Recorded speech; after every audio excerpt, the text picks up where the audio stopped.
Bonjour et bienvenue à toi dans cette vidéo dans laquelle j'ai l'immense plaisir d'accueillir Rémi de Truchy de Varenne qui est spécialisé dans l'investissement en bourse et plus particulièrement dans l'investissement dans les small caps, c'est-à-dire les petites capitalisations qui offrent généralement un meilleur rendement que les grandes capitalisations mais qui présentent également plus de risques avec plus de volatilité. Donc quand on investit dans les small caps, il faut avoir une stratégie précise et il faut analyser certaines informations, certains ratios bien spécifiques que Rémi va nous partager dans cette interview. Donc j'ai moi-même appris énormément de choses à échanger comme ça pendant 50 minutes avec Rémi et je pense que si toi aussi tu t'intéresses à la bourse, je pense que tu vas apprendre beaucoup de choses parce que Rémi va nous partager des informations, des stratégies qui sont très peu partagées sur le YouTube francophone et ce n'est pas pour rien que j'ai décidé de l'inviter sur la chaîne YouTube. Alors évidemment cette vidéo n'est pas un conseil en investissement, à toi de faire tes propres recherches et justement dans cette vidéo on va te donner des pistes de recherche avec des chiffres à analyser, des ratios à analyser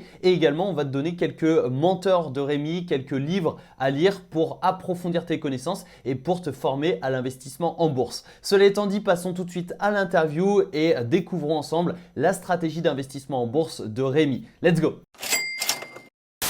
Bonjour à tous, bonjour Rémi, est-ce que tu vas bien? Écoute, super Alexandre, merci pour l'invitation. Eh ben, merci à toi d'avoir accepté l'invitation. Je suis très heureux de t'accueillir aujourd'hui sur la chaîne YouTube pour parler bourse, small caps et également de ton outil que tu as développé pour analyser les actions. On aura l'occasion d'en reparler. Mais est-ce que tu peux dès maintenant te présenter pour celles et ceux qui ne te connaissent pas encore? Bien sûr, avec plaisir. Du coup, je m'appelle Rémi de Truchy de Varenne, comme ça doit très certainement s'afficher. Ouais. Je suis conseiller en gestion de patrimoine, indépendant, ingénieur de formation et aujourd'hui, je dirige 2 entreprises.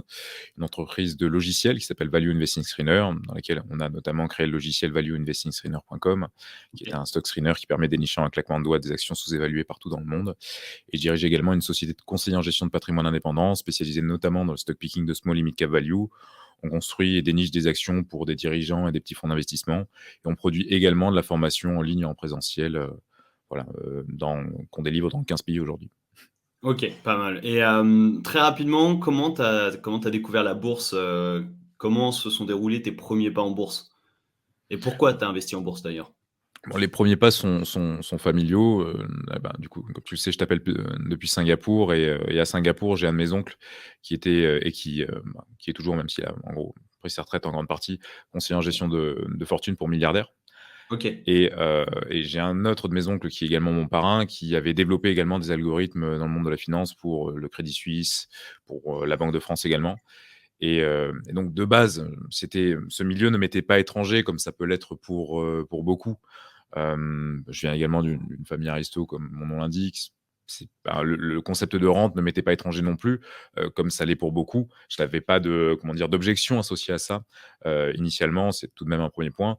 Et l'autre point, disons la redécouverte de la bourse se fait vraiment pendant mes études d'ingénieur où je me dis que j'ai pas envie de faire ce métier toute, ma vie, donc il faut que je m'intéresse à ce sujet. À ce moment-là, mes oncles m'orientent vers le value investing en me disant avec justesse que c'est après la seule stratégie que je pourrais conserver d'une manière sûre jusqu'à la fin de ma vie et que je pourrais transmettre Ok. à mes enfants. Et c'est aussi pour ça que je m'oriente directement vers cette stratégie, ce qui me permet d'économiser finalement un temps fou. Je vais me plonger dans cette stratégie et ça va être une vraie passion. À chaque fois que je vais découvrir des ratios, etc., je vais les implémenter dans des algorithmes que je vais coder. Et c'est vraiment comme ça que je mets le pied à l'étrier. Et je pars faire mon stage de fin d'études, notamment en Suisse, pour maximiser mes revenus. Et j'établis vraiment un plan pour m'assurer qu'en gros, en 10-15 ans, je prenne ma retraite anticipée. Mais finalement, les choses ont fait que ces algorithmes et cette expertise que j'ai développée par le biais de cette passion m'ont amené à créer des entreprises dans ce domaine. OK, ouais, donc d'abord investisseur, puis ensuite entrepreneur dans ce même domaine et Complètement. c'est vrai que bon, ton parcours, au final, la bourse, c'était vraiment un chemin, assez naturel, donc plutôt cool et puis tes premiers pas, enfin tes premiers investissements, tu les as fait quand? C'est à quel moment et puis en quelle Assez, année? assez tôt, je devais avoir 18 ans, j'ai fait mes OK. premiers petits achats et cetera. Après j'augmente le rythme quand je commence à me faire un petit peu d'argent par-ci par-là. J'avais fait différentes choses, entre des stages, des emplois, des premières, des premiers petits pas dans l'entrepreneuriat aussi, en vendant des prestations de consulting, bref, heu, voilà. OK Et et à chaque fois je réinvestissais. OK, ça marche et aujourd'hui, quelle est ta stratégie d'investissement en bourse? Je fais du stock picking de small cap value, Ok, c'est ce que je fais dans le cadre de ma société de conseil, c'est ce que je fais aussi avec mes sociétés. Mes sociétés sont basées en Estonie parce que ça me permet notamment de réallouer 100 de mon capital en bourse directement à travers mes sociétés. ouais, Et aujourd'hui, tu as une phrase que j'aime beaucoup, qui vient d'un ami, qui dit: «Il ne faut pas se faire plaisir avec le fruit de son travail, mais avec, le fruit des intérêts de son capital». Et ouais, l'idée, c'est que le fruit de mon travail, le fruit de mon activité opérationnelle est réinvesti, en bourse en grande partie. En fait, ok, tout ce qui n'est pas réinvesti dans la croissance est réinvesti en bourse et derrière, je me fais plaisir avec le fruit de l'intérêt de mon capital, quoi. ouais, Et c'est la stratégie. Aujourd'hui, je fais du stock picking, mais aussi et surtout parce que c'est mon domaine d'expertise. C'est-à-dire que le stock picking, c'est génial. C'est aussi comment dire? Un monde dans lequel les particuliers peuvent avoir un avantage pour différentes raisons que l'on citera. Mais c'est mm. vrai que pour quelqu'un qui débute, je ne recommande pas forcément le stock picking de small cap value pour débuter, bien évidemment, quoi. Ouais, parce que pour récapituler, pour celles et ceux qui savent pas forcément ce que ça veut dire, le Tout à stock fait. picking, c'est le fait de sélectionner ses actions. Donc, au lieu Exactement. d'investir par exemple sur un ETF qui va investir sur 500 entreprises, on va en sélectionner 2, 3, 4, 5. Et les small caps, c'est les petites capitalisations. Donc, forcément, il y a moins d'incertitude que d'acheter du Coca-Cola des Apple, des actions Apple. Mais par contre, le rendement, enfin, la volatilité est plus élevée, mais le rendement peut être potentiellement plus élevé. Donc, effectivement, tu fais bien Un de le éléphant ne souligner. galope pas comme le dit Jim Slater, ouais. Ouais, voilà, exactement. Bah, c'est une très belle métaphore. Et effectivement, pour les débutants, peut-être que bon, bah, faut vraiment se former et pas se lancer tête baissée sur cette stratégie-là. Ok. Et ta stratégie, donc, c'est générer des revenus avec ta société en Estonie. L'Estonie permet aux entrepreneurs d'investir 100% sans passer par la case impôt. Tu investis, puis ensuite, tes investissements génèrent des dividendes, des intérêts, etc. Et tu vis, enfin, l'objectif, c'est de vivre de ces intérêts à 100% et de développer cette boule de neige au fur et à mesure des Et de années. campendre, ouais, Ok. de campendre et de continuer à me faire plaisir. Enfin, je prends beaucoup de plaisir aussi à mettre en place des stratégies d'allocation de capital au sein des entreprises de mes clients, de faire le métier que je fais. Une société qui est prospère, c'est une société dans laquelle les individus qui la composent sont également financièrement prospères. Ouais. Je fais partie de ceux qui, comme toi d'ailleurs, actent pour sensibiliser un maximum de gens à ça et pour aider nos prochains, entre guillemets, à ce qu'ils soient plus prospères économiquement. Voilà, Ouais, c'est mon complètement. métier. Et petite question, bon, tu y as répondu indirectement, mais les ETF, t'en penses quoi? Parce que je sais qu'il y a beaucoup de personnes qui s'intéressent aux ETF. Est-ce que tu as investi une partie de ton capital ou pas du tout? Pour ce qui est des obligations, comme tu le sais, très certainement, les obligations, ça se trade, les obligations d'État, ça se trade en millions d'euros.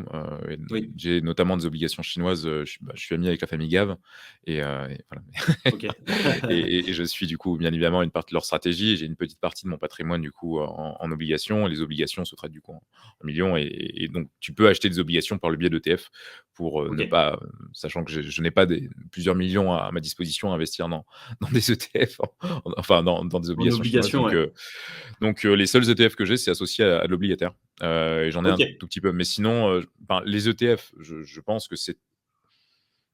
que la majorité des gens feraient mieux d'acheter des ETF que de souscrire à des assurances vie. Les frais sont moins Ouais, élevés et c'est bien mieux. Maintenant, qui dit ETF dit tout de même stratégie de répartition. Quelqu'un qui ferait le choix de faire que du S&P 500 doit être conscient de la volatilité que ça induit. Certes, quand on regarde rétroactivement sur les 10 dernières années, c'est globalement bien passé, mais si on augmente un tout petit peu la loupe, enfin, ce qui s'est passé entre 98 et 2008, c'est quand même pas simple. Et ouais, ça, non. c'est ce à quoi tout un chacun, enfin, ce à quoi tout investisseur s'expose finalement comme réalité s'il va en bourse. Et ETF, oui, plutôt via peut-être une stratégie à la Harry Brown ou à la All Weather de Ray Dalio, qui vise à globalement mixer tout de même les classes d'actifs, donc mettre un petit peu d'obligataire, un petit peu d'or, des actions, pourquoi pas varier également les classes d'actifs d'actions, mettre un petit peu d'utilities, mettre un petit peu de value pour s'assurer que la stratégie indicielle soit quand même plus pérenne qu'une stratégie qui soumettrait un investisseur débutant à beaucoup de volatilité, ce à quoi tout le monde n'est pas forcément préparé. Et Ouais. et je pense qu'on se doit aussi, tu vois, dans nos métiers, de vraiment sensibiliser les gens à la volatilité. Bon, quand il s'agit du monde des crypto-monnaies, je sais que tu en parles pas mal. Bon, ça fait partie du jeu. Mais Bah, au quand moins, il s'agit de, ouais, ouais, ça ça te te forme à la vaccine. volatilité. La crypto, ça te forme à la volatilité. Après, quand tu investis en bourse, bon, tu es un peu plus serein, on va dire, au niveau volatilité. Et tu vois, Euh, mais dans le cadre de mon métier, j'ai des gens qui investissent le fruit d'un héritage ou d'une revente d'une entreprise. Et donc, à ouais. ce moment-là, il y a énormément d'affect associé à ce placement. Et qui dit affect dit qu'un drawdown de 30%, tu peux pas forcément te le prendre, quoi. Ouais, non, non, Ou c'est si tu sûr. te le prends, ce sera extrêmement dur et on se doit d'informer nos clients pour mieux les protéger vis-à-vis de ça. Donc, stratégie indicielle, oui, mais un minimum réfléchi pour s'assurer qu'elle corresponde finalement à vos aspirations, quoi. Ouais, non, mais tu as raison de le préciser parce que c'est vrai que des fois, on parle d'ETF et on pense que c'est la solution miracle. Mais c'est vrai que ce qui s'est passé entre 98 et 2008 aux États-Unis, bon, c'était assez stable et au final, sur 10 ans, le rendement n'était pas terrible. Enfin, Et c'est du coup, stable et puis surtout, il y a eu des sacrés yo-yo, enfin, ouais, entre la bulle des années 2000, ouais, le 2007, crash 2008. C'est quand même des moments où il y a des vraies variations. Et si, à titre personnel, 100% de ton patrimoine est en bourse, si 100% de ton patrimoine est en bourse, es-tu prêt à vivre ce genre de variations? ouais. Et c'est la question que ceux qui nous suivent et qui ont leur patrimoine en bourse doivent se poser aussi. Ouais, ouais, tout à fait. Ouais, t'as raison de souligner ce point. Et du coup, maintenant qu'on a vu les ETF, pourquoi les small caps?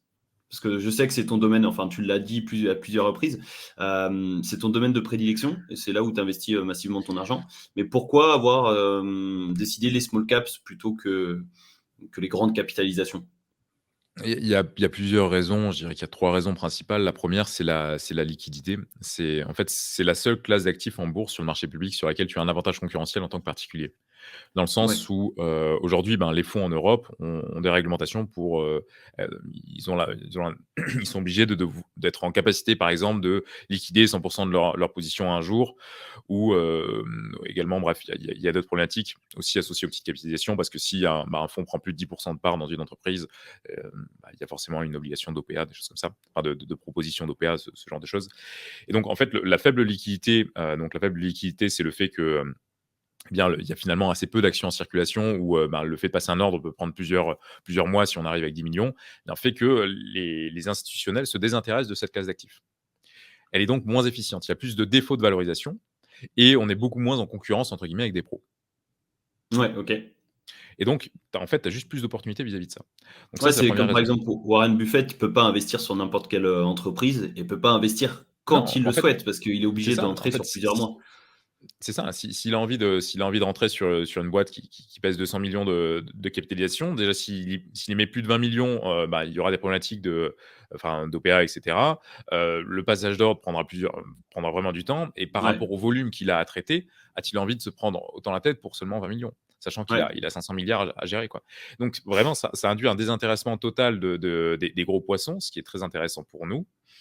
Tu as également, donc un éléphant ne galope pas, donc tu as également une opportunité en matière de croissance parce qu'une boîte comme Apple, pour passer de 2 trilliards à 8 trilliards, elle va devoir se réinventer, elle va devoir complètement changer de paradigme. Personne ne l'a jamais fait. Par contre, ouais, pour ouais, une c'est vrai. boîte qui fait de l'agroalimentaire, enfin une boîte comme Grainvol, si tu veux, en France, qui fait de l'agroalimentaire, elle doit être, je sais pas, dans les 200 millions aujourd'hui, passer à 800 millions, il y a pléthore d'entreprises qui l'ont déjà fait. Et comment avoir cette croissance? Tu lis le livre The Outsiders de William N. Torandik. Globalement, 3 mots, hein, allocation de capital. Ils ont juste soit à continuer ce qu'ils font déjà, soit tout simplement à allouer une partie de leur capital, à racheter leurs concurrents pour croître, ce qui est également la stratégie qu'a suivi LVMH, Pernod Ricard, etc. Et le chemin est tout tracé. Et c'est beaucoup plus simple pour une entreprise comme ça qui pèse 200 millions de passer à 800 millions que pour une entreprise qui pèse 2 trilliards de passer à 8 trilliards. Donc c'est la Ok. deuxième raison. Et la troisième raison aussi, et surtout que j'aime beaucoup, et les sociétés familiales en Europe en sont un bel exemple, c'est c'est le fait que, que ce sont souvent des boîtes qui sont encore dirigées par les fondateurs. Ok, Et ouais. comment dire? Et qui de mieux qu'un fondateur pour avoir la vision de l'entreprise, et cetera, et pour s'assurer sa pérennité. Et statistiquement en Europe, tu avais Crédit Suisse qui avait publié une note très intéressante à ce sujet qui démontrait que les boîtes à gestion familiale en Europe, qui représentent 25% des boîtes cotées, avaient sur du long terme 4% de performance supplémentaire par rapport aux autres boîtes, quoi. Ok. Parce que, en fait, comment dire, une société qui est dirigée par une famille, typiquement la famille Arnault, ou d'ailleurs la famille Volts, pareil. Bien, ils ont une vision patrimoniale, ils ont une vision bien plus long terme, et c'est vraiment ta vision long terme d'une entreprise qui induira la croissance à valeur intrinsèque. Quand Bernard Arnault parle de son entreprise, il parle d'un business familial qui durera, etc.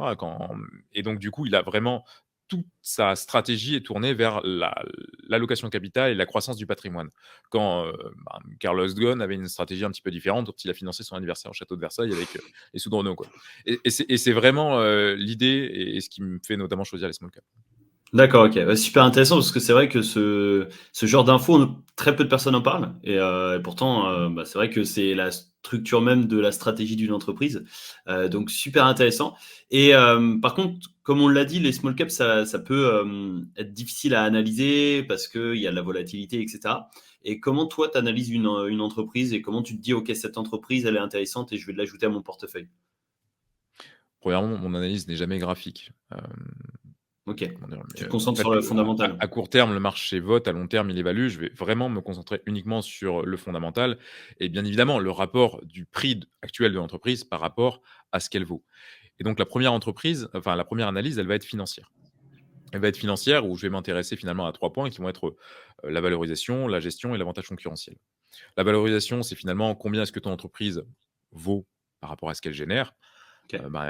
Donc d'où le ratio, par exemple, price earning ratio que tu connais sûrement. Donc l'idée Ouais. du price earning ratio pour ton audience, hein. Donc si tu achètes, par exemple, un appartement, à Paris 100 000 € et qui te génère, 10 000 € par an, tu as un PER de 10. Donc en théorie, tu retomberais dans tes frais en 10 ans, quoi. Il y a 3 ans, tout le monde achetait du Tesla avec un PER de 200, quoi. Est-ce que tu mettrais 200, est-ce que tu achèterais un bien Tesla? si ouais, Ah ouais, avec un ouais, PER ouais, de ouais. 200 à À un moment, l'époque. c'était, Donc ouais, est-ce non. que tu mettrais 200 ans, tu vois, à rembourser un bien immobilier? La réponse, c'est bien évidemment non. Et donc la 1re des questions, c'est est-ce que, le prix auquel j'achète mon entreprise est intéressant?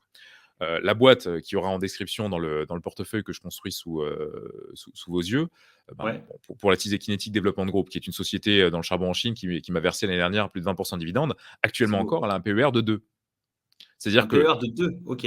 c'est-à-dire que concrètement, cette boîte, si tu l'achètes, dans l'hypothèse où l'intégralité des revenus nets te sont reversés en tant qu'actionnaire, Oui. tu rentres dans tes frais en 2 ans. OK, ouais. Donc Bah, le après, ratio est c'est extrêmement pas intéressant. ça, c'est sur le C'est papier. c'est une hypothèse de Ouais, valorisation OK. OK. et l'idée, Mais c'est c'est de quand même savoir beau. si, en fait, tu fais une bonne affaire ou pas en tant qu'investisseur. OK. Je crois que j'ai Donc jamais ça, vu de PER c'est de 2. eh ben, Je vois intéresse-toi aux 7, small cap, 8 et tout, mais ouais, je vais m'y intéresser, ouais. va sur valueinvestingtrader.com, filtre avec un PER de 2, tu trouveras plein de boîtes. Ouais. Petite précision, dans la description, vous retrouverez une formation offerte dans laquelle justement Rémi analyse cette entreprise, grâce Oui, à, son ouais. outil, Et je l'outil construis VIS, également donc un portefeuille complet, hein, sous vos yeux, et le portefeuille a une performance rétroactive de 18,2% par an depuis, voilà. 8 ans. C'est pour celles et ceux qui voudront aller plus loin. Et justement, c'est de l'entreprise sur laquelle on parle là actuellement. Ouais. PER de 2, ok, Donc ça, c'est juste ça, magnifique. c'est la valorisation. Tu as d'autres ratios de valorisation, hein, EV to EBITDA, price to sell, je ne vais pas rentrer dans les détails, mais bref. Donc il y a le pôle valorisation. Il y a Ok. ensuite le pôle avantage concurrentiel, qui est finalement, quels sont les douves de ton entreprise, et l'avantage concurrentiel va transparaître d'un point de vue comptable. Si aujourd'hui, en fait, au niveau des marges, si aujourd'hui Apple a des marges brutes de 35% quand Huawei a des marges brutes de 16%, c'est parce que quand Huawei va te vendre un écran, HD, tu vois, Apple, ils vont te vendre un écran Retina. Ouais. Et ils ont un avantage concurrentiel bien plus important. C'est une entreprise qui est price maker. Quand Huawei subit un petit peu plus les prix du marché, et ce qu'on veut, c'est des entreprises qui sont price makers, qui subiront, et qui, de fait, du coup, vivront mieux des périodes inflationnistes et des choses comme ça. Donc ça, c'est le Ok. pôle avantage concurrentiel qu'on approfondit aussi avec des notions, de ratio de charge d'intérêt sur les résultats d'exploitation pour savoir qu'il y a de la confiance des créanciers, etc., par rapport à cette boîte. Et ensuite, il y a toute la partie gestion, où là, on va s'intéresser à la dette de l'entreprise, à ses liquidités, à ce qu'elle dépense en matière de dépenses d'investissement de capital par rapport à ce qu'elle génère, ce genre de choses. Ok. Et donc, Ouais. ça, c'est la partie analyse financière. Et tout ça, finalement, c'est des ratios qui peuvent être, qui peuvent être mis derrière dans un screener. Un screener, donc, c'est un logiciel comme celui qu'on a créé qui vous permet d'énicher un claquement de doigts des entreprises correspondant à ces critères financièrement. Et ensuite, il y a Ok. une deuxième étape qui est l'analyse qualitative, dans laquelle on va s'intéresser réellement au business de l'entreprise pour se poser la question. Alors, juste en matière de stratégie, je ne fais que du buy and hold. C'est-à-dire que je ne fais qu'accumuler du capital. Je ne Ouais, tu cherche fais pas pas de du tout à faire trading, de ouais. l'arbitrage. Ok. Non. C'est Et important quand de le j'achète une préciser, hein. entreprise, c'est dans une perspective de 10, 20, 30 ans. Ok. Je n'ai pas du tout d'objectif de revendre quand j'achète une boîte. Donc, je suis obligé de me poser la question, est-ce que cette entreprise existera dans 20 ans? Et donc, on va vraiment se poser la question de l'avantage concurrentiel de la boîte, de son business model, de qui sont ses clients, qui sont ses fournisseurs, comment le CEO se rémunère, toutes ces choses-là. Et donc, ça, c'est la partie analyse qualitative. Donc, fondamentalement, c'est ces 2 étapes et la dernière étape derrière, c'est la construction du portefeuille. On va Ok. vraiment réfléchir à un portefeuille, réparti, sur tous les secteurs différents et également, dans le monde entier et on optimisera, le tout avec, des algorithmes type, Harry Markovitch qui est donc, un prix Nobel qui a inventé la théorie du portefeuille moderne et l'idée, ça Ok. va être de jouer sur la décorrélation des actifs entre eux pour s'assurer que la pondération des actifs soit juste, afin que finalement, comment dire, il y a un maximum de décorrélation entre les actifs. L'image que je pourrais te donner à ça, c'est si tu prends un portefeuille et que tu le composes de 2 compagnies aériennes, elles seront relativement corrélées par rapport au marché des compagnies aériennes. Si tu prends une compagnie aérienne et une compagnie pétrolière, si le pétrole augmente, la compagnie pétrolière sera contente, la compagnie aérienne, pas du tout. Parce Ouais, ouais, que ouais, tout à fait. ses marges se font défoncer. Et donc, du coup, tu as une décorrélation. Et donc, ça lisse ton portefeuille. Ok. Mais la question que du coup tout asset manager se pose, c'est derrière, mais comment est-ce que je peux prendre en compte la décorrélation de chacun de mes actifs entre eux dans la construction d'un portefeuille? Et ça, Ouais. tu as un mec qui a posé un modèle là-dessus qui s'appelle Harry Markovitch, ça lui a valu un prix Nobel. Et je vais en dernière étape de la construction de portefeuille, après avoir bien réparti sectoriellement et géographiquement mon portefeuille, utiliser ce genre d'algorithme pour optimiser la performance et la décorrélation des actifs entre eux dans l'allocation. Ok. Et dans ton portefeuille, tu recommandes maximum combien de parts d'un secteur d'activité?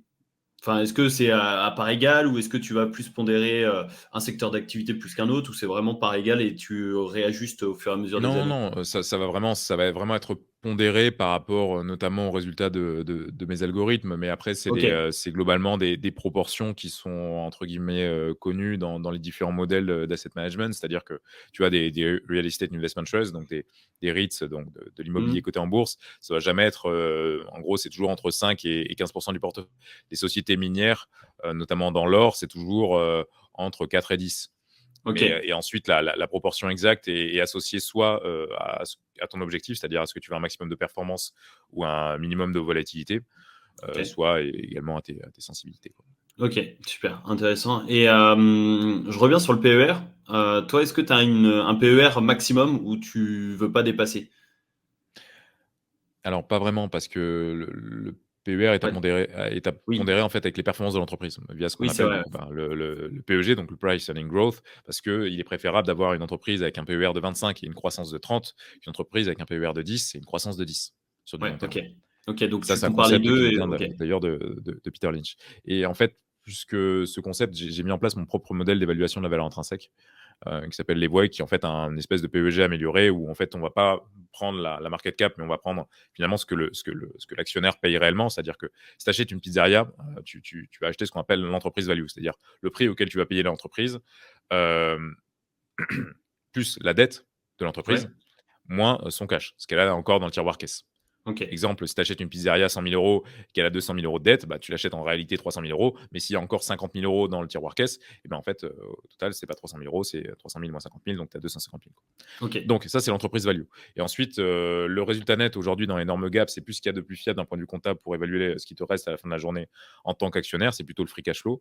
Donc je vais prendre en gros l'entreprise value, le free cash flow, et après le taux de croissance à long terme. Et le taux de croissance à long terme, c'est pas, et souvent dans le PEG, c'est le taux de croissance proposé par des analystes. Mais moi, ces analystes, je ne les connais pas.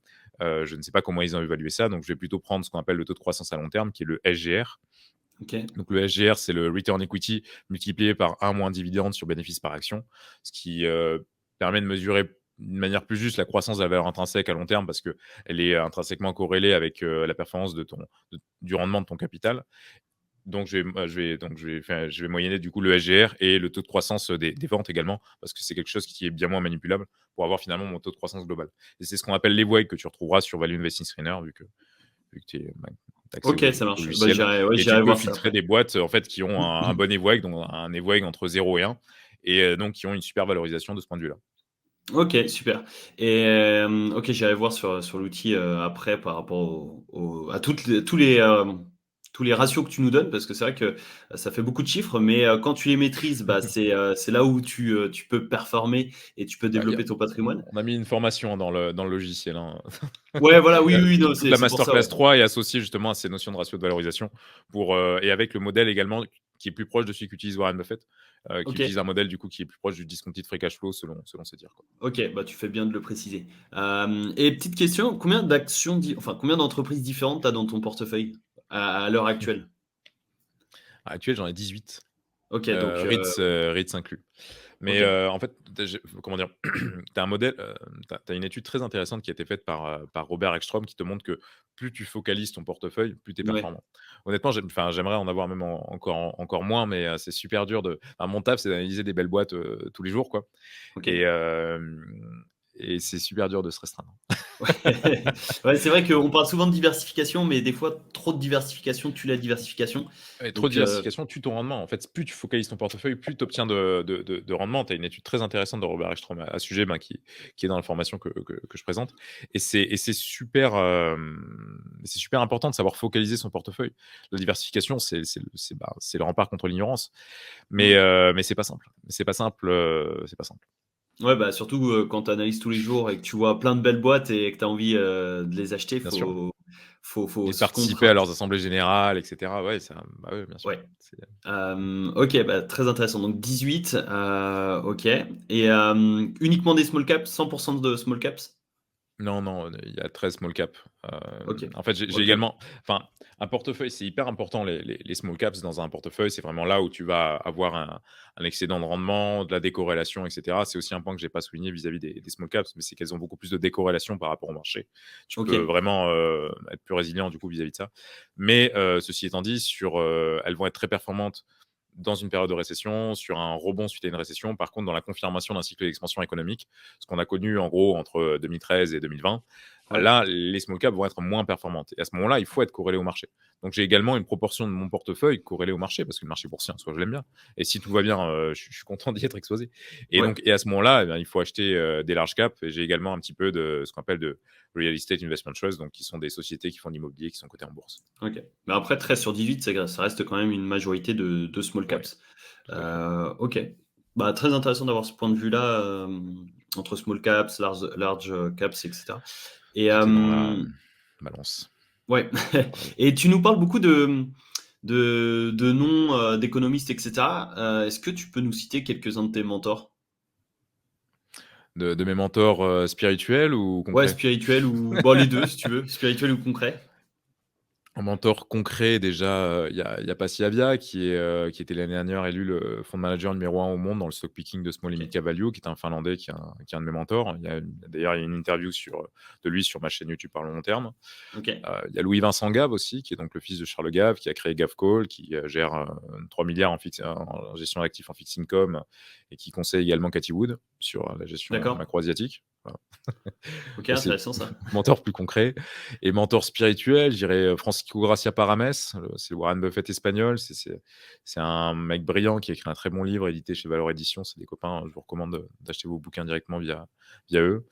C'est notamment grâce à lui que j'ai été sensibilisé à l'école économique autrichienne, dans laquelle j'ai Ok. découvert notamment Friedrich von Hayek, qui est, je pense, l'économiste avec lequel je me retrouve avec lequel je suis le plus aligné. Et sinon, bah, bien évidemment, Warren Buffett et Charlie Munger sont des QI de science, et je recommande à tout investisseur, tu vois, de lire les rapports annuels de Berkshire Hathaway, parce que c'est juste fabuleux. Et, en investisseur très accessible dont on parle beaucoup, mais qu'il faut vraiment lire, selon moi, c'est Peter Lynch, quoi. C'est Ouais. remarquable. En moins connu, après, Jim Slater, ça vaut vraiment le coup. C'est vraiment bien. William N. Torendik, sur justement, tu vois, des exemples de boîtes qui ont surperformé le marché pendant plus de 50 ans. Pourquoi, comment elles sont constituées, comment reconnaître un bon management. Donc, via son livre The Outsiders. Puis après, il y en a plein d'autres, mais c'est Ouais, difficile c'est déjà pas de les mal. citer. C'est Mais déjà pas déjà, mal. ouais, sur cette base-là, il y a de belles choses. Ouais, il y a de quoi faire. Ok, super. Merci pour le partage. Et pour quelqu'un qui nous regarde là actuellement et qui se dit j'aimerais démarrer la bourse en 2023, qu'est-ce que tu lui recommanderais de faire en premier lieu et les étapes à suivre? sans donner de conseils en investissement évidemment, mais juste voilà, donner la démarche à suivre Je, pour je peux en bien donner, démarrer. hein, je suis accrédité par l'autorité des marchés financiers. Ah ok, bon, bah, ça Puis marche. même, on est sur YouTube, il n'y a pas de problème. Ah oui, Mais ok. comment dire? Qu'est-ce que je dirais en... Je dirais, il faut pas trop tarder à mettre un premier pied à l'étrier. C'est-à-dire, Ok. c'est pas grave de se planter sur une première petite erreur, etc. Il faut essayer. Enfin, bon, le mieux, c'est d'apprendre des erreurs des autres, mais il faut passer à l'action. C'est très important, donc en achetant un premier ETF, etc. Puis après, il Mhm. faut très rapidement également passer par la case apprentissage. Ça peut se faire via des livres. Beaucoup sont réfractaires aux notions de formation en ligne, etc. C'est un modèle de formation nouveau et ça peut se comprendre. Il y a beaucoup de dérives aussi, etc. Bon, mais donc les livres, c'est très bien. Si vous voulez plus de concret, aujourd'hui, quand même, on a la beauté d'avoir YouTube et de la formation en ligne. Ça peut être très intéressant Ouais. pour gagner du temps. Et à ce moment-là, ben, vous allez vous mettre à analyser des actions si vous choisissez quelque chose d'autre que des ETF.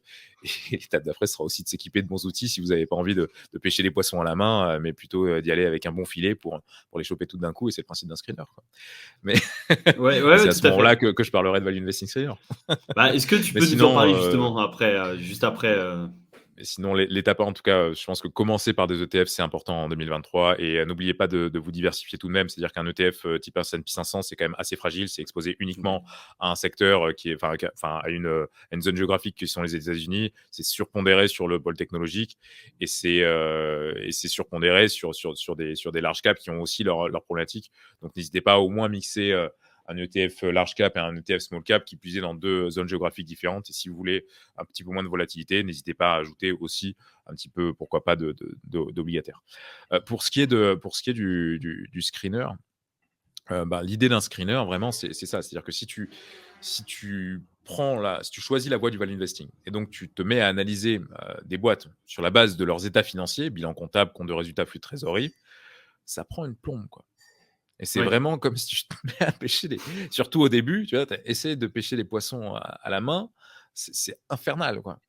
Et enfin, j'ai grandi en campagne, tu vois, en Ariège, et j'avais un pote qui savait faire ça. Il savait bloquer une truite sous un caillou pour la choper. Enfin, j'avais essayé, j'ai jamais réussi. Bon, Ok. t'es- si tu arrives avec un screener, aujourd'hui, si tu tapes PER inférieur à 2 sur valueinvestingscreener.com, tu vas filtrer 35 000 entreprises partout dans le monde et tu vas Ok. trouver les quelques rares entreprises qui correspondent à ce critère. Ok, Et ouais, ça, donc c'est oui, c'est juste, ça. c'est juste, enfin, en fait, c'est comparer de la pêche à la main avec de la pêche à la bombe, quoi. Et je choisis forcément la pêche à la bombe s'il s'agit de nourrir ma famille, si tu veux.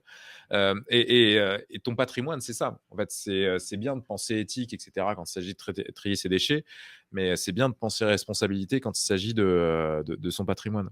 Et vis-à-vis de ça, il faut s'équiper de bons outils. Et c'est vraiment l'idée de Value Investing Trainer que de permettre d'une façon simple et ergonomique de rendre accessibles des outils financiers qui sont utilisés depuis des décennies par des financiers pour que Ok. des particuliers puissent facilement dénicher des actions correspondant à des critères, notamment des small cap value, mais pas que. Et Ok. on Donc l'a c'est. et on l'a également mixé avec de la formation pour que ceux qui profitent de le logiciel profitent également d'une formation de qualité, parce que c'est souvent recherché par les particuliers. Ok. Et donc c'est pour cette raison que tu as créé ce screener, vraiment simplifier l'accès à certaines informations qui peuvent être compliquées d'accès, Ouais, bah, ouais. pas facile d'accès pour les particuliers, ouais. Il y avait ça, et si un screener est un filet de pêche, tu as quand même beaucoup de screeners, enfin, tu as quand même beaucoup de filets de pêche troués sur le marché, quoi, si tu veux. C'est-à-dire que tu as beaucoup de screeners qui sont soit super chers, enfin, un gros focus, c'est 4 200 € par an, Ok. soit qui te permettent pas de trier des actions sur des critères mais fondamentaux, comme par exemple les marges. C'est-à-dire qu'ils vont uniquement te mettre un PER et un dividende. C'est l'exemple de Morning.co là. Mais Ouais. derrière, en fait, tu as plein de ratios qui te manquent, quoi, pour analyser vraiment une boîte. Et en plus de ça, leurs bases de données sont vraiment assez pauvres. Tu peux pas du tout aller chercher des actions sur le marché de Singapour, sur le marché de l'Amérique du Sud, sur le marché asiatique, qui est un marché sur lequel il faut s'exposer aujourd'hui. Et Ok. c'est pour ça qu'on a créé quelque chose de plus complet, de plus ergonomique, et également on investit des sommes assez importantes dans le design pour rendre ça très ergonomique. On voulait C'est vrai que vraiment c'est créer vachement l'espèce, ergonomique, ouais. on voulait vraiment créer le Apple, tu vois, des screeners, quoi. Et D'accord. c'est comme Et ça qu'on donc, l'a fait. Value Investing Screener, c'est partout dans le monde. Tu as accès vraiment à Ouais, toutes les actions dans le monde entier. ouais. Ok. Small et large caps. Ok. Très Voilà. intéressant. OK, bah, dans tous les cas, ouais, effectivement, comme on l'a dit un peu plus tôt, il y a une formation offerte dans laquelle tu construis ton portefeuille, de A à Z, la description, c'est dans la description, c'est C'est totalement pas mon gratuit. portefeuille, mais c'est un portefeuille type qui est très Ouais, oui, performant. voilà, c'est ça, ouais. Et bah, dans tous les cas, c'est gratuit, c'est dans la description. Et est-ce que tu peux nous partager, quels sont les pièges, à ne surtout pas tomber lorsque l'on veut investir dans les small caps? Parce que bon, on connaît, enfin, tu peux parler aussi des pièges communs sur la bourse en général. C'est vrai Bien qu'on en sûr, bien parle sûr, bien souvent, mais sûr. les small caps, beaucoup moins. Bah, bon, déjà, il faut être prêt, vis-à-vis de la volatilité. C'est-à-dire que c'est beaucoup plus volatile que les large cap. Ouais. Donc le premier piège, c'est vous-même. Ça, c'est toujours le cas en investissement. Ouais, avec les émotions, le FOMO, C'est ça. etc. Le 2e piège, il est valable également pour les large caps, c'est les risques de faillite d'entreprise. Oui. Le risque de faillite, tu peux l'annihiler via des scores type Altman Z-score, Olson score. L'Altman Z-score est présent justement sur Vice. C'est des scores qui vous permettent, en fait, avec une formule simple, de voir si l'entreprise est sujette ou pas à un risque de faillite. Et sinon, la première chose à regarder vis-à-vis du risque de faillite, c'est finalement le premier facteur de faillite qui est l'endettement. Donc là, on va s'intéresser finalement au ratio dette-equity, donc le ratio de dette par rapport à ce que l'entreprise possède, ou le ratio DTI, donc debt to income, donc ce que l'entreprise a contracté comme dette par rapport à ce qu'elle génère, tout simplement. Donc ça, OK. c'est le ratio de. Donc ça, c'est pour la partie risque de faillite. Derrière, il y a un autre risque qui est plus insidieux, dont finalement on parle très peu sur Internet aussi, c'est le risque de fraude comptable. Parce Ouais. que si le value investing est une stratégie qui se fonde sur les états financiers d'une entreprise, faut-il encore que ces états financiers soient justes, si tu veux. Ouais, ouais, tout à fait. Et il y a pas une grosse entreprise qui a fraudé comme ça, si, Wirecard, en Allemagne.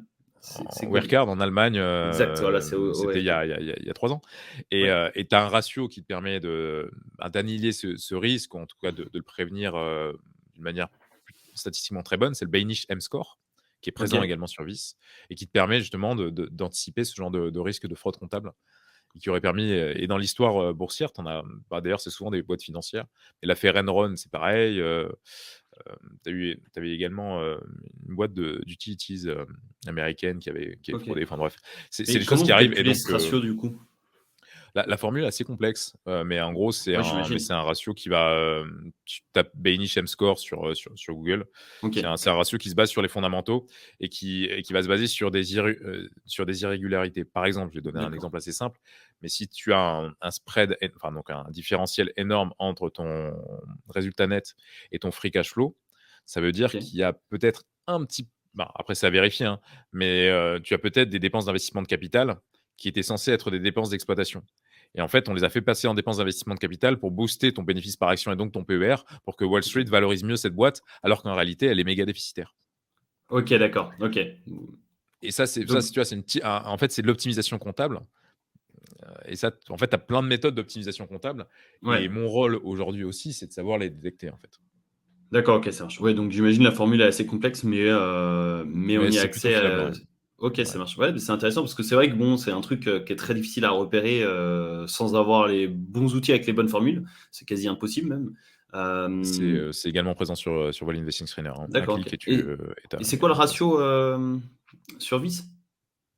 J'ai Bah, en oublié gros, le c'est le nom. Banish M-score. Si tu vas dans filtre OK. avancé, tu as une partie filtre. Enfin, tu as une partie score. Et dans cette partie score, tu vas dans la partie Banish, et il faut que tu mettes en gros à moins 1,5, et c'est OK. OK. Ah oui, je l'ai sous les yeux. -1,5. OK. OK, super. Bon, j'irai voir ça, mais OK, je l'ai sous les yeux. OK, donc ça, c'est une des erreurs. Est-ce que tu en as d'autres à nous partager? Bon, la dernière, la dernière erreur à éviter, je dirais que c'est celle, c'est la plus dure, et dans laquelle tout le monde tombe au moins une fois. C'est les 4 mots de l'économie, cette fois-ci, c'est différent. C'est les bulles.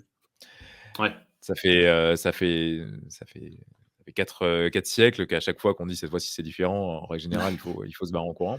Et des bulles, il y en a beaucoup, et souvent, c'est associé à des technologies qui révolutionnent le monde, hein. La bulle, la Railway Mania dans les années 1800, c'est la bulle des chemins de fer. Les chemins de fer arrivent et ça va révolutionner le monde, mais du coup, on surévalue ce que les entreprises peuvent générer par rapport à la technologie, et tout le monde se vautre. La bulle de l'automobile, pareil. On surévalue le changement que ça va être, mais ouais. pourtant, en effet, ça a changé le monde. Je dis pas le contraire. Mais du coup, on a fait une erreur, c'était de surévaluer la valeur de cette technologie par rapport à ce qu'elle produit réellement. Ensuite, la bulle Internet, pareil, on a surévalué la valeur de cette technologie par rapport à ce qu'elle produit réellement. Et c'est vraiment l'écueil dans lequel il ne faut pas tomber. N'oubliez pas d'aller vraiment sur des choses pérennes. Enfin, pour vous donner un exemple d'entreprise dans laquelle je suis, enfin, il y a une société, je suis actionnaire d'une société en Nouvelle-Zélande qui produit du lait maternel. C'est pas sexy, hein, Ouais, mais c'est non, rentable. mais Et je ouais, suis voilà, sûr que c'est non. ça. Et je sais pas si on continuera à avoir, tu vois, enfin, il y a 20 ans, il y a 10 ans, tout le monde avait un BlackBerry, tu vois. Aujourd'hui, tout le monde a un iPhone. Je pense qu'il y a plus de chances qu'on continue de boire, que la société de lait maternel continue à vendre du lait maternel dans 50 ans en Nouvelle-Zélande, qu'on continue à utiliser des iPhones, quoi. Ouais, De la même complètement. manière, et d'ailleurs, c'était une phrase de Bernard Arnault enfin non, c'était une phrase de Steve Jobs à Bernard Arnault. Il disait, tu sais, je ne sais pas si mon entreprise existera toujours dans 50 ans, mais je sais qu'on continuera à boire du Dom Pérignon, quoi. Ouais, mais c'est ça le pire. Ouais, non, mais c'est vrai, c'est comme Tesla où il y a eu la bulle sur Tesla. Bon, les voitures électriques, bon, je pense que d'ici 20 ans, il y en aura partout, mais est-ce que Tesla sera encore là? Est-ce que ce sera le leader du marché? Je suis pas sûr. Alors, il y avait effectivement le champagne ou le lait maternel. Bon, c'est un bien de consommation que tout le monde utilisera dans 50 ans ou 100 ans.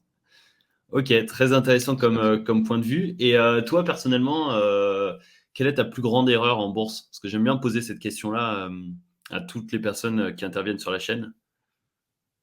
Je pense que je l'ai jamais dit publiquement d'ailleurs, tu vois?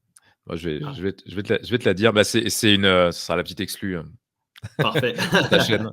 J'aime bien les exclus. Hem, je vais te la dire, je suis tombé une fois dans cette, notion, cette fois-ci c'est différent. C'était pas vraiment bon, je suis pas vraiment tombé dans ce cas-là, mais en gros, j'avais une semi-information d'initié. C'est-à-dire que, Ok, donc mon oncle slash parrain qui avait développé des algorithmes pour la Banque de France et le Crédit Suisse. C'était pas réellement une information d'initiation, je le dirais pas publiquement, mais bref, est parti bosser pour une grosse boîte, aux États-Unis. Il a scalé l'équipe technique, il avait un certain nombre de stock options et la boîte s'est retrouvée à être introduite, en bourse au Nasdaq. ok, Et il m'expliquait par A plus B pourquoi est-ce que ça le dérangeait pas de garder, les millions qu'il avait en stock option sur cette boîte parce qu'elle avait vraiment enfin, selon lui, c'était vraiment une boîte qui faisait x100 dans les années, à venir. Il me montrait les résultats quarterly et cetera, et c'est vrai que les performances étaient complètement folles. Donc j'ai cette première information d'un gars qui est pour moi un vrai mentor. Enfin, c'est mon oncle. Il me parle d'ailleurs d'entrepreneuriat jeune aussi, etc. Il m'a donné beaucoup de conseils qui m'ont beaucoup aiguillé dans ma vie. D'ailleurs, il me parlait de ChatGPT, tu vois, il y a 1 an et demi. ah oui, quand même. Ok. Et en fait, à chaque fois, il me parle enfin, il a tout le temps un coup d'avance. Enfin, c'est un gars, il est dans la tech et c'est un tueur. Ouais, ça aide, ça Et, aide. euh, et donc, il me parle de cette boîte. Et ensuite, je vais avoir, un des développeurs du coup de notre logiciel qui va me reparler de cette boîte en me disant: «Leur documentation est complètement folle, ils vont tout défoncer sur le marché et cetera» et blablabla. Et c'est vrai que la boîte venait de s'introduire et elle était en train de skyrocket complètement et je me dis: «C'est vrai que j'avais complètement, écarté les valeurs américaines de mon portefeuille jusqu'en 2023 parce Ok, que selon moi, elles étaient surcotées». Je suis bien content de les avoir écartées. ok. Et donc, à l'exception de cette boîte où je me suis dit: «C'est vrai que j'ai aucune valeur de croissance. Si le cycle d'expansion, perdure, ça vaudrait peut-être le coup que je sois exposé sur une boîte». Mais aucun de ces ratios n'allait. Et donc du coup, j'ai fait Ok. l'erreur de mettre un ticket dessus et bah, c'est ma plus grosse erreur en bourse. Ouais, du C'est-à-dire coup, qu'en ça fait, je suis c'est. sorti une seule fois de mon cadre de sélection, je me suis planté, donc depuis, j'y reste. Ouais, des fois, enfin, suivre sa stratégie, des fois, c'est la meilleure stratégie. Et effectivement, bon, après, c'était pas une information d'initié, comme tu as pu le dire. C'était Non, mais surtout des bonnes enfin, informations au bon moment. c'était des bonnes informations de gens qui bossaient à l'intérieur et enfin, Ouais. notamment d'une personne qui bossait à l'intérieur, d'un autre gars, d'une grande qualité qui me disait à quel point la technologie était bonne. Mais en fait, c'était 2 gens qui croyaient vraiment dans la performance de la technologie et qui s'étaient pas posé la question de combien l'entreprise valait par rapport à ce qu'elle générait. Et Mhm. c'est toujours la question qu'il faut se poser. Et pour revenir sur tu as dit quelque chose de très intéressant et je recommande en livre, autre que de livre finance, je vous recommande ça à tous, le livre Atomic Habits. Et tu Ah disais, oui. de toute façon, là, il faut ne jamais sortir de sa stratégie. Mais en fait, même si votre stratégie n'est pas 100% bonne, si vous êtes capable de la tenir pendant 1 an, 2 ans, 5 ans, 10 ans, 20 ans, vous ferez mieux que la plupart des gens. Ouais. Enfin, mon secret n'est pas ma stratégie. Mon secret, à titre personnel, c'est le temps. Parce que j'ai 26 ans et que la stratégie que je fais aujourd'hui, quand j'aurai 86 ans, je la tiendrai encore, quoi. Ouais, c'est ça. Bah, c'est ce que fait Warren Buffett, tu vois, par exemple. Ça lui a plutôt bien réussi. Mm. Donc, ouais, non, Tout à mais fait. les habitudes, de toute façon, c'est extrêmement puissant. Donc, du coup, ça résume parfaitement, enfin, ton erreur résume parfaitement cette règle-là que tout investisseur doit suivre, selon moi, je trouve. Mais en tout cas, Ouais, très intéressant. définir son cadre de sélection et ne pas, et ne pas dé enfin, et ne pas, voilà, ne pas choisir une autre route, vraiment rester focalisé parce que c'est essentiel. Et un point par rapport à ça, c'est que c'est aussi, qui est en relation d'ailleurs avec ce livre Atomic Habits, c'est quand même important en revanche de choisir un process qui nous correspond et qui est assez simple pour nous à appliquer sur du très long terme parce que la stratégie que vous choisissez, choisissez-la pour les 20, 30, 40 prochaines années au Ouais. minimum, parce que c'est le seul moyen de profiter réellement des intérêts composés. Les intérêts composés sur 5 ans, ils sont nuls. Enfin, il faut en être Oui. conscient. C'est-à-dire que si vous mettez le pied à l'étrier pour investir, voyez long terme. Ma chaîne YouTube s'appelle Parle long terme pour ça. C'est vraiment, il faut voir long terme, quoi. Ouais, ouais, ouais, ça c'est, enfin, effectivement, c'est très pertinent et très intéressant. Et je rebondis sur un truc que tu as dit par rapport au cycle d'expansion. Est-ce que tu peux nous en dire plus? Parce que tu nous as dit que tu n'avais pas d'action américaine et que potentiellement le cycle d'expansion est en train de changer. Donc j'imagine que tu parles du pouvoir géopolitique, ou je me trompe? Non, pas que. En gros, alors, le cycle d'expansion, donc les cycles économiques, en gros, ça se divise en plusieurs phases. Tu as des cycles de récession, Ouais, des cycles d'early recovery, d'expansion et d'early recession. Et ça, c'est des choses comment dire, qui se passent constamment, soit à courte échelle, soit à longue échelle, en suivant les cycles de dette. Je vous renvoie au livre de Ray Dalio, etc. Et vis-à-vis de ça, tu vas construire ton portefeuille, non pas pour anticiper le cycle. Moi, je n'anticipe jamais un cycle. Je ok, ne suis personne pour savoir ce qui va se passer demain. Je construis des portefeuilles qui me permettent de couvrir chaque cycle. ok, ça marche. Pour que quel que soit ce qui se passe sur les 5 prochaines années, je sois au-dessus de l'eau. C'est vraiment mon idée. Parce que, encore une fois, je fais du buy and hold. C'est-à-dire que t'as des documents très intéressants justement qui te montrent globalement quels sont les secteurs qui performent selon les cycles économiques. Typiquement, dans un cycle de récession, c'est vraiment le secteur utilities, donc genre gestion des déchets, gestion de l'eau, etc., qui vont performer quand tout le reste va plonger. Et dans un cycle de confirmation d'expansion, c'est le secteur technologique. Ouais, ok, Et l'idée, c'est de pas anticiper la pluie, mais d'être vraiment bien exposé. Et je n'allais pas aux États-Unis, non pas parce que, non pas par rapport à la situation géopolitique, mais par rapport à la valorisation du marché américain. C'est-à-dire que le marché américain avait un cyclically average PE de 38 à ce moment-là. C'est-à-dire que le PER moyen des entreprises américaines était 38, ce qui était beaucoup trop élevé. Donc, je préférais choisir une autre zone géographique pour les boîtes technologiques que les ok, États-Unis. ok, ça marche. Et j'ai renforcé mes lignes aux États-Unis à partir du moment où ces valorisations ont corrigé. Ok, donc en 2022, 2023, quoi. En fait, assez dernièrement, ouais, c'était plutôt en septembre, Ouais, voilà. Ouais. ok, d'accord. Ouais, ouais, quand ça a Septembre, bien plongé, ouais. quand ça a bien plongé, là, ouais, là, j'ai acheté un petit peu de Google parce que c'est un truc qui doit faire partie d'un portefeuille, si tu veux. Ouais, moi Mais, aussi, j'ai acheté mais du Google et vu le prix j'avais pas pu aussi. en acheter, j'avais pas pu en acheter avant, si tu veux. Ok, parce que tes indicateurs avaient dit que c'était trop cher avant et au final, C'était trop cher, mais à partir du moment où la boîte est passée sous un PER de 20, et bref, pour citer que ce ratio-là, oui, ça ouais. devenait quelque chose ça devenait quelque chose de pertinent et qui me permettait de couvrir ce secteur-là sur cette zone géographique-là. Ok, bon, super, très intéressant. Bon, bah, ça fait déjà 45 minutes qu'on est ensemble. Est-ce que tu pourrais rapidement, enfin, est-ce que tu as quelque chose, enfin, tu as une autre information à nous partager ou un autre conseil à nous partager?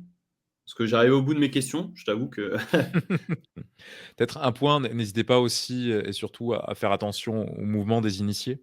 C'est un truc ouais, dont on parle assez peu, mais tu as un graphique aussi, un sur Vice qui te montre si les initiés achètent ou revendent à la fin, juste avant les dividendes. Et c'est un point qui est important, c'est-à-dire que c'est des données qui sont publiques. Et si vous avez le CEO d'une boîte qui liquide complètement ses lignes, c'est pas forcément bon signe. En ouais. revanche, si vous avez le CEO d'une boîte qui achète ses lignes, ça c'est plutôt bon signe. Et je trouve que on n'a pas parlé, mais c'est quelque chose auquel, à titre personnel, je fais attention. Et je trouve que sur n'importe lequel de nos actions, c'est toujours intéressant de savoir comment la gouvernance se positionne par rapport à ses propres titres, quoi. Complètement, ouais. Enfin, le CFO d'Orpea a liquidé ses lignes avant que la boîte plonge, quoi. Et c'est des choses qu'on peut visualiser c'est dommage de ne pas les prendre en compte. Et Ouais, ça peut être c'est un un red point, flag, assez conséquent, et ça peut être notamment avec notamment un red flag Orpea. assez conséquent sur une prise de position. surtout. Donc ça, c'est un point important. Et puis après, que dire de plus, si ce n'est que si vous avez des questions, c'est avec grand plaisir que je pourrai y répondre. On pourra mettre mon adresse mail en description. Ouais, ok. On mettra la petite formation gratuite en question. C'est 2 épisodes de 45 minutes. C'est Ouais, vraiment qualitatif. ouais, Même si vous complètement, je prenez l'ai pas le suivi. logiciel, ça vaut le coup. Je l'ai suivi, j'ai appris quelques trucs vraiment intéressants. Donc voilà, c'est rapide, c'est gratuit, et puis je pense que ça peut aider pas mal de personnes. Ouais. C'est ça. Et puis après, s'il y a d'autres questions, n'hésitez pas. Ouais, puis il y a les commentaires, voilà, n'hésitez pas, on répondra à toutes les questions en commentaire. Je mettrai justement le lien donc de la formation offerte dans la description. Je mettrai le lien de ta chaîne YouTube aussi. Et puis Le voilà. logiciel, Est-ce que je vérifie si j'ai rapidement et le logiciel exactement, ouais. Ok, ouais, non, j'ai pas. Enfin, je pense qu'on a bien survolé le sujet. Et, En fait, et, et si, et si dans ton audience, tu as des parents, j'ai également écrit un livre qui s'appelle Enseigner l'argent à vos enfants, que je recommande chaleureusement. Voilà. d'accord, ok. Ils peuvent le trouver Laissez-leur où sur Amazon. Amazon? Ouais, laissez-leur Amazon. Ok, ok, c'est bon. Je mettrai le lien aussi. J'essaierai de le trouver sur Amazon ou tu m'enverras le lien pour Très celles bien. et ceux qui veulent investir pour leurs enfants ou préparer leurs enfants à l'investissement. Plutôt, ouais. C'est ça. En tout cas, je te remercie beaucoup Rémi pour l'intervention. Merci à toi, Je c'était un pense plaisir. que, ouais, je pense que la communauté va découvrir pas mal de trucs. Moi-même, j'ai découvert pas mal de ratios, d'informations. Et puis, ça a permis aussi de rafraîchir certaines stratégies, certaines méthodes. Donc, c'est toujours cool. Et puis, c'est toujours avec un plaisir qu'on peut échanger avec d'autres entrepreneurs, avec d'autres points de vue, d'autres stratégies. Surtout les small caps, très peu de personnes en parlent. Donc, c'est quand même très intéressant. Tout à fait. Tout Je à te fait, tout laisse à le fait. mot de la fin. Bah, écoutez, parlez long terme, hein. Ouais. Bah, c'est le meilleur mot de la fin qu'on puisse dire, je pense. Ouais. Si tu as des questions, n'hésite pas à nous les poser dans les commentaires de cette vidéo et le petit pouce bleu, ça fait toujours plaisir, ça permet de soutenir notre travail rapidement et gratuitement. Donc merci à toi pour le soutien et également si tu veux recevoir une formation 100% gratuite de Rémi, eh bien tu as le lien vers la formation offerte dans la description de cette vidéo. Tu auras également le lien vers le logiciel Value Investing Screener. C'est le screener qui a été développé par Rémi pour analyser les entreprises, pour filtrer les entreprises selon les informations que l'on recherche. Tout ça, ce sera dans la description de cette vidéo. Et si tu veux recevoir d'autres vidéos sur l'investissement en bourse et en crypto-monnaie, sur l'investissement en général, n'oublie pas de t'abonner et d'activer les notifications sur la chaîne YouTube. Sur ce, je te souhaite une excellente journée. À très bientôt dans une vidéo YouTube. C'était Alexandre. Ciao!